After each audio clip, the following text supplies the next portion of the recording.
Good morning. My name is Kero Tomison. I am an author down here in Aurora, Colorado, and I've been given the opportunity by the Boulder Bookstore to share with you my first novel, Easter. Easter is a family drama at its core. It has crime and horror elements and is written like a true crime story. It is the tale of a teenager named Alec Winslow, and he suffers from rage issues, impulse control, that sort of thing. He's a loner, doesn't have a lot of friends, all the typical findings for people with such issues. And his family's coming up for the Easter celebration to his family's home in the mountains. The story opens up with a prologue letting the reader know that something horrible happened on that day. And as we read along, we figure out who's going to do this awful thing. And we learn that although Alec has his issues, he is good at heart, and that you meet more of his family and you kind of start to think, well, no wonder he's this way because they're also kind of this way in a lot of aspects. And he really just fights to maintain his sanity and mental stability and avoids going to his dad's gun safe, essentially. So instead of a whodunit kind of mystery, it's a who's gonna do it. You know something horrible happened, but where does it go from there?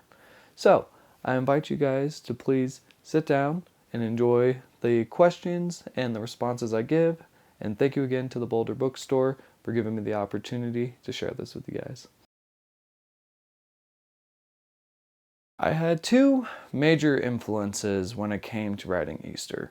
The first one was Gerald's Game, the Stephen King book.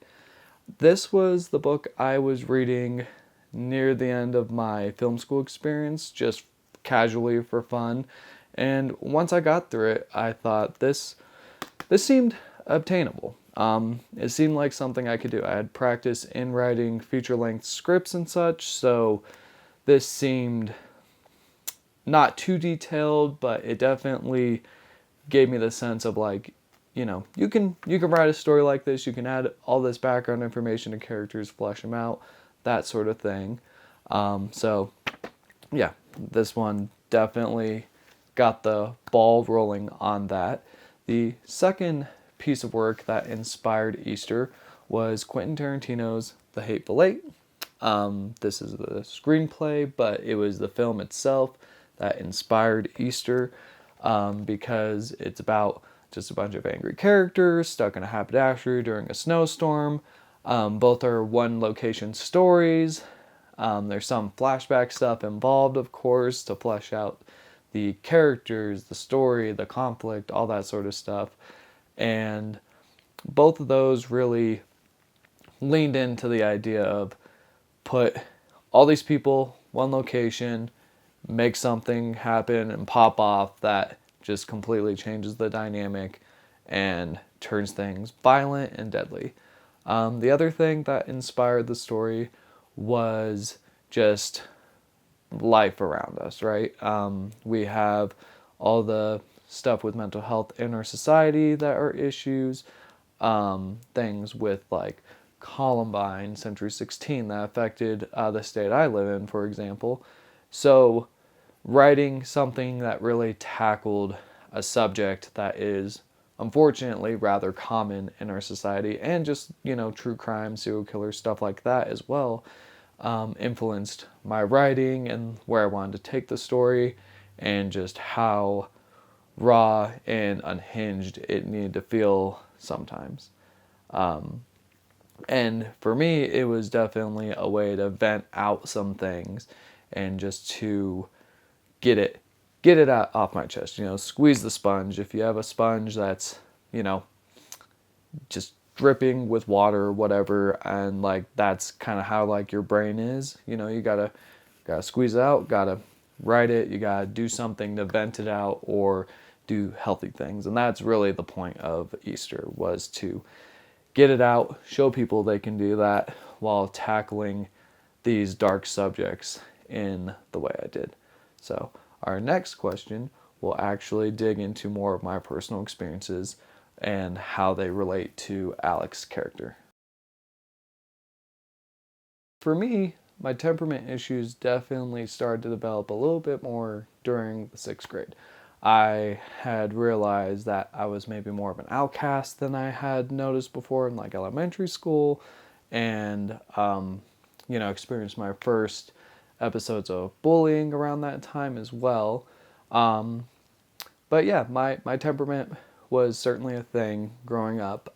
Throwing things, hitting walls, just not good habits. And my parents did their best to make sure to reinforce good habits and discipline me when those things happen. But really, a lot of it took from me just having to work within. Right, happiness is within, and having to humble myself that I wasn't too good to experience problems, to go through hardships, and to just kind of learn to develop a tolerance and have just like a good attitude towards when bad things happen, like there's lessons to be learned and such. And so, in relation to the novel Easter, it helped me really get through what I was going through at that time of my life. For me, especially things like music, especially metal music and hip hop, definitely got me through my hardships growing up. And so, with Easter, I definitely wanted to provide something similar to maybe an angry kid out there, right? Show them you can take all this negative energy, convert it into something constructive, and overall just find out how to be a happier person. You can still have your qualities of being a spicy individual, you could say, just having that bit of heat behind the way you express yourself, but doing so in a healthy way, because being an angry person, I don't think it's such a bad thing. I think anger is an emotion that you can spin positively to utilize the fire behind it to do good things. And it can be a compelling thing and something people can really understand and sympathize with. It's just all in how you express it, right? So, why does the story take place in 2018? Realistically, it was just because Easter landed on April Fool's Day that year. That was around the time I was really getting back into writing it. I started in 2017, had to take a break to finish out film school, stuff like that. Graduate in 2018, and I just thought that was kind of just like a funny detail of things, like, oh, haha, horrible thing happens. April Fool's Day, Easter. Really no particular reason, just I thought that was just kind of like a weird coincidence, so I just ran with it. My writing process, at least with Easter, is completely different than how it is currently. Um, Without making this, just the longest thing in the world. Um, Easter took 7 years to write, revise, publish, and finally release. Just between work, life, sanity kind of things. Um, Easter was one of those that I sat there and I wrote about 20 pages, hated it, deleted it, started over. And then once I got that going, I just kind of went for it. I had a lot of ideas in mind. It was just kind of bridging the gaps. And, for me, the 7 years, yes, that was a long time to work on it, but I was able to find little magic moments over time to add to as I was reading it and revising it. Currently, as I was saying, my process is a little different. I like to make outlines a little bit more now. I have a lot of ideas going on, so instead of writing them out in full, like, the novelized way, I'll do my outlines. That way, when I get the inspiration to really dive into that, I can reference that and ideally make it go a little quicker. The current project I'm working on, somewhere in between the two, where there's a little bit of outlining involved, maybe not as much as I had wanted. But that one just kind of came to mind and I just started writing it and it just kind of went on by itself. So, I mean, in short, it just kind of depends. And I think for me, it's just ever changing. I don't think I can ever just pick one process and go with it. As a writer, every story has an amount of research and development and just where you're at in life at the time. And I think all that stuff affects your workflow. It's not as consistent as, doing a lot of other day jobs, working on art. It's always going to be a different thing, and that's what I really love about it. But yeah, a lot of vomit drafting, just write, and just see where it goes. Who cares about the quality? You can always revise.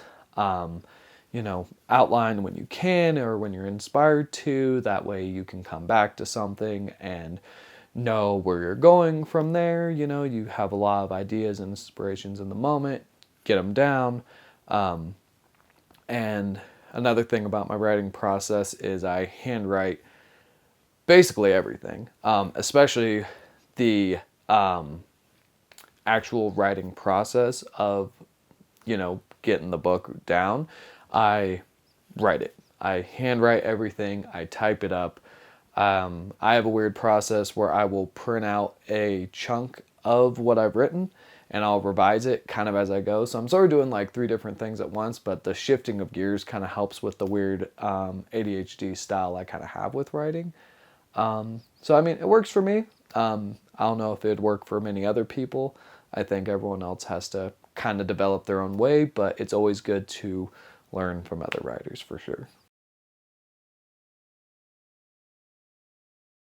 For me, it's a little weird because I like reading, not an avid reader though, but there are a couple within the last year that I've definitely read and have enjoyed.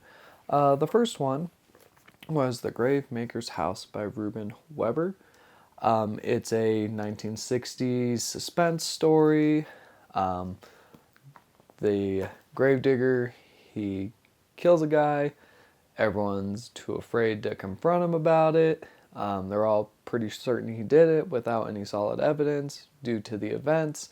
And a school teacher basically tries to get him to confess.